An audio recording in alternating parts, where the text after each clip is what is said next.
Eh kahit nasabihin niya puro kategory, may alam ka. Oh. Okay. Papa! Nalipicturean nitong dalawang to. Picturean tong dalawang to. Hoy! Pwede itong Tagalog, pwedeng... Ano ha? English, okay? Okay! Oh! Ano yan? Ayan! Okay. Ang hirap naman! Okay. Ay, lagyan mo! Master, wag! Nakita! Mahirap yun eh. Nakita! Hindi. Total mahirap naman, sabihin mo na lang. 1, 2, 3, go! Ano ba yun? Bagay. Ay, bata! Lahat hindi.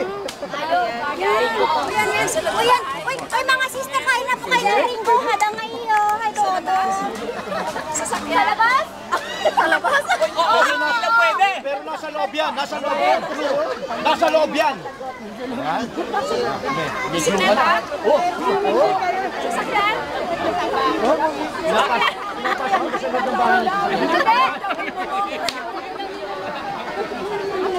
Oo. Magsasita. Magsasita. Oo. Sasakyan? Hindi. Sa garden? Hindi. Bagay. Minsan ginagamit niya sa garden yun ha.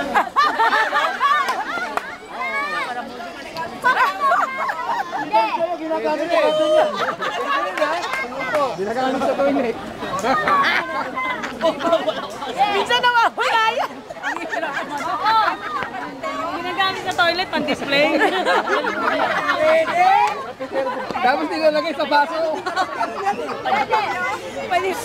Pwedeng itlogan ng lamok mo.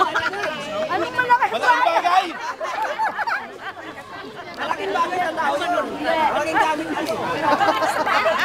Oo, nasa bahay. Pwede.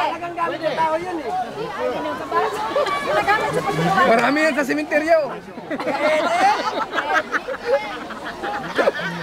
Ikaw ha. Si Ever ginagamit yung panglinis sa pangalan.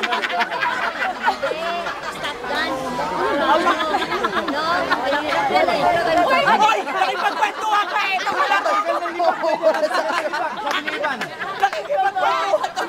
Ay, sorry. Paul Smith!